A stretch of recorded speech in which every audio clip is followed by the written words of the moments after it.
Bien, vamos a comenzar a ver entonces ahora de una manera un poco más formal el algoritmo para las colonias de hormigas. En primer lugar vamos a definir las variables y las estructuras que vamos a utilizar en este algoritmo. Lo más importante o el marco general está dado en términos de un grafo. Este grafo tiene como vértices los lugares o puntos o hitos por donde va pasando la hormiga, como mojones en el camino de la hormiga. Puede ser una curva, en el mundo natural podría ser una referencia cualquiera, y una matriz de conexiones entre esos puntos. Esa matriz de conexiones que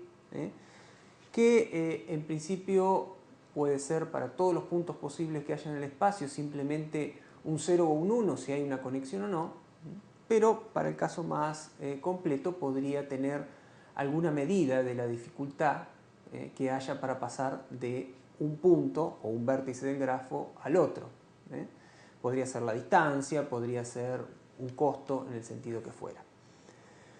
Eso, por supuesto, en el caso de la simulación biológica, ¿no? En el caso del problema del viajero o cualquier problema que queramos resolver, hay que buscarle una interpretación propia del dominio de aplicación.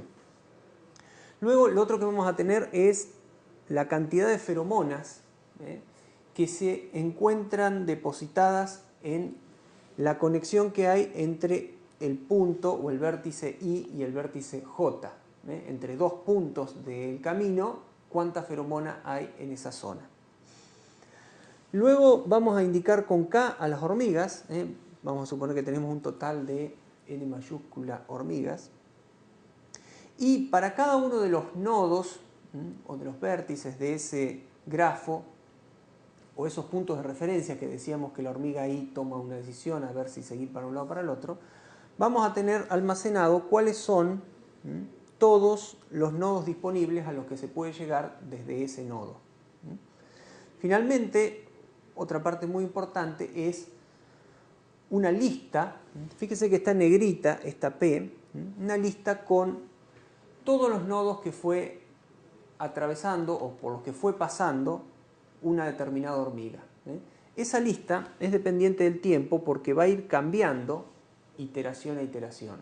Esa es la lista para el tiempo t, que no va a ser la misma para el tiempo t más 1, t más 2. O sea que es una lista que podrá tener distintos tamaños, pero lo importante es que se acuerden que ahí hay muchos puntos, y todos asociados a la hormiga K. Algunas observaciones más. Fíjense que vamos a tener este tiempo de referencia en el algoritmo que se va a incrementar en 1 cuando todas las hormigas hayan encontrado el alimento.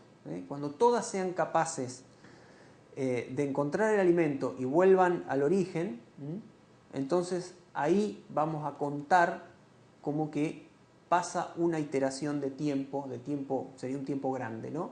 No un tiempo vértice a vértice, nodo a nodo, sino un tiempo de camino total. Y lo otro que vamos a destacar como particular en la notación es que en algún caso vamos a utilizar para los nodos disponibles a partir de un nodo ese superíndice K que indica que son los nodos disponibles para la hormiga K.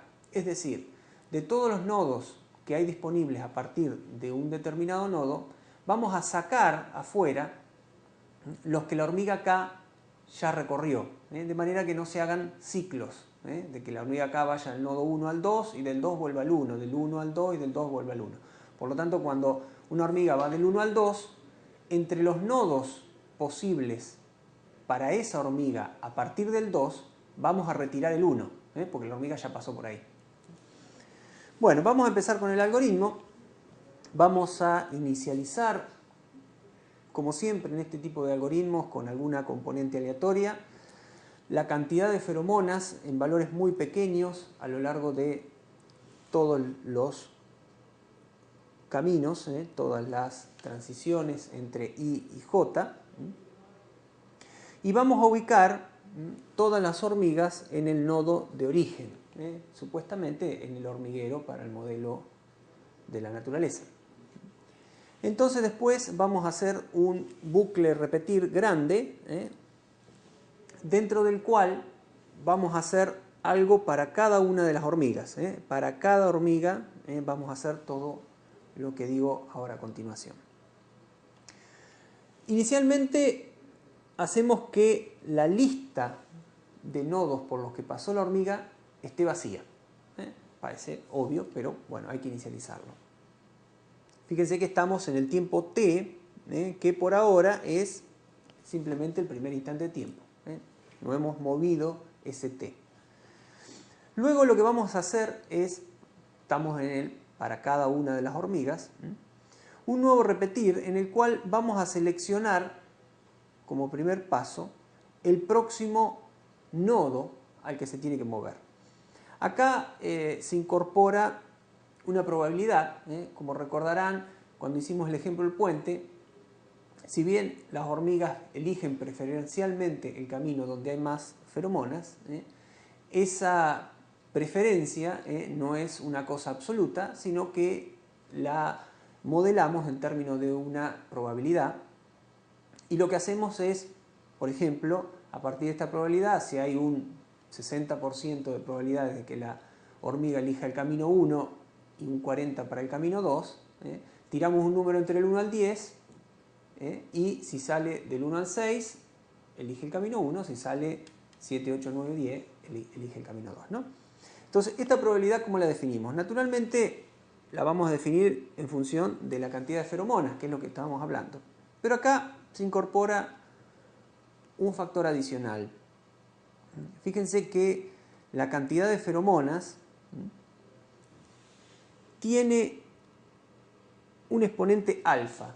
Ese exponente alfa nos va a permitir potenciar el efecto de esa cantidad de feromonas. Podría ser que haya una diferencia muy pequeña entre todos los caminos. Por ejemplo, uno es 0,2, el otro es 0,21, el otro es 0,19, hay otro de 0,2 y así, pero hay una diferencia muy pequeña entre los caminos, y ese alfa lo que nos va a permitir es que esa diferencia pequeña, que puede darse sobre todo a los primeros pasos del algoritmo, tenga una influencia más grande en las diferencias de probabilidad que hay asignada a cada uno de los caminos. Por supuesto, para que esto siga siendo una probabilidad, vamos a dividir por la sumatoria de todos los valores que tenemos en el numerador. Así que la suma total de las probabilidades de este lado, o sea, la suma de las probabilidades hacia todos los caminos a los que puedo ir, va a tener que dar 1. Esto lo hacemos, todo esto de la probabilidad, en el caso de que J, el nodo al que queremos ir, esté dentro de los nodos que están conectados con I. Si no están conectados con I, directamente no lo tomamos en cuenta. En ese caso, la probabilidad va a ser 0. O sea, un nodo que no está conectado con el nodo en el que estamos actualmente, directamente no podemos ir. Bueno, con esas probabilidades definidas, entonces ahora agregamos un paso en el camino.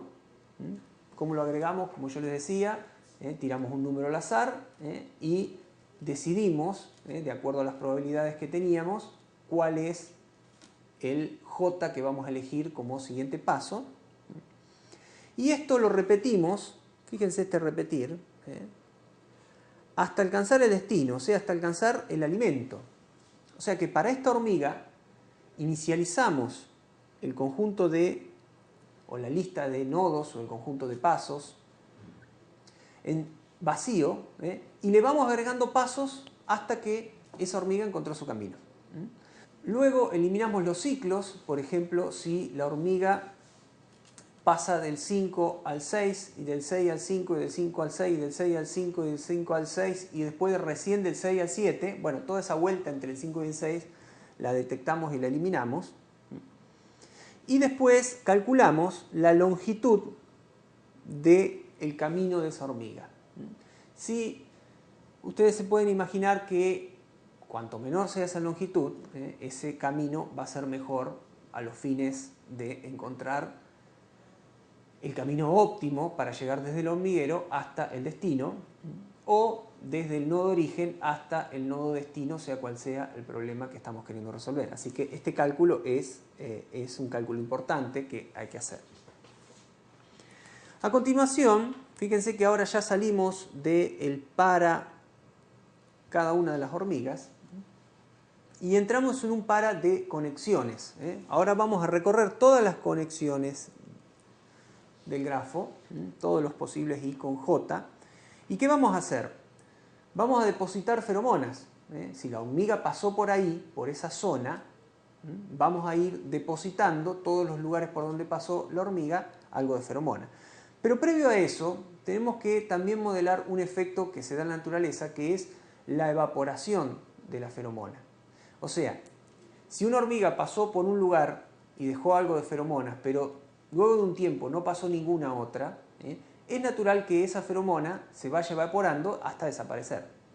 Eso lo vamos a modelar de esta manera, con un exponencial decreciente, donde 1 menos ρ vendría a ser la tasa de evaporación de la feromona. Por ejemplo, podría ser ρ 0,1, con lo cual 1 menos ρ me da 0,9, o sea que de lo que tenía en el instante de tiempo actual, va a tener el 90% en el siguiente y el 90% del 90% en el siguiente, y así va a disminuir de manera exponencial. A continuación, como les anticipaba, lo que queremos es, para cada una de las conexiones nuevamente, calcular cuánto va a dejar de feromonas la hormiga en ese lugar. Entonces, a la cantidad actual que tiene esa conexión, le vamos a sumar lo que aporta cada hormiga y todas las hormigas que hayan pasado por ahí, para obtener la cantidad de feromonas que va a haber en la próxima iteración. ¿Qué es esta sumatoria que está acá? Fíjense, esto se hace para todas las hormigas, o sea que vamos a recorrer los aportes de los caminos, las listas de nodos por los que pasaron todas las hormigas. Y vamos a tomar todos los IJ, todos los pares de nodos I y J, que estén, que pertenezcan al camino de la hormiga K. O sea que vamos a recorrer todas las hormigas K, todos los caminos de las hormigas K, y para todos esos caminos vamos a tomar todos los pares IJ, el 1,2, el 7,8, el 4,15, todos los saltos que haya dado la hormiga. Y en esos lugares, en esas transiciones, vamos a depositar una cantidad de feromonas inversamente proporcional a la longitud del camino de esa hormiga. Es decir, si la hormiga fue poco eficiente y no encontró un buen camino, por todos los lugares donde pasó esa hormiga vamos a poner poquita feromona. En cambio, aquella hormiga que haya encontrado un muy buen camino, o sea que esta función f me da un valor pequeño, o sea, es un camino corto, en los nodos por los que pasó esa hormiga vamos a depositar más feromonas. Entonces, finalmente, esto lo vamos a repetir hasta que todas las hormigas sigan el mismo camino, o sea que hasta que se alineen todas por el mismo camino. Y fíjense que es acá recién, dependiendo del bucle principal, del repetir principal, que incrementamos en 1 el tiempo. O sea que una vez que lo hicimos para todas las hormigas, recién ahí tenemos un incremento de tiempo. Finalmente, cuando este repetir termine, o sea, cuando todas las hormigas se uniformen y pasen todas por el mismo camino, el camino óptimo, supuestamente si todo funciona bien, entonces ahí sí salimos del algoritmo y devolvemos cuál fue el camino más corto de todos los encontrados. Que si esto funciona bien, va a ser el mismo para todas las hormigas, porque todas las hormigas ya están alineadas yendo por el mismo camino.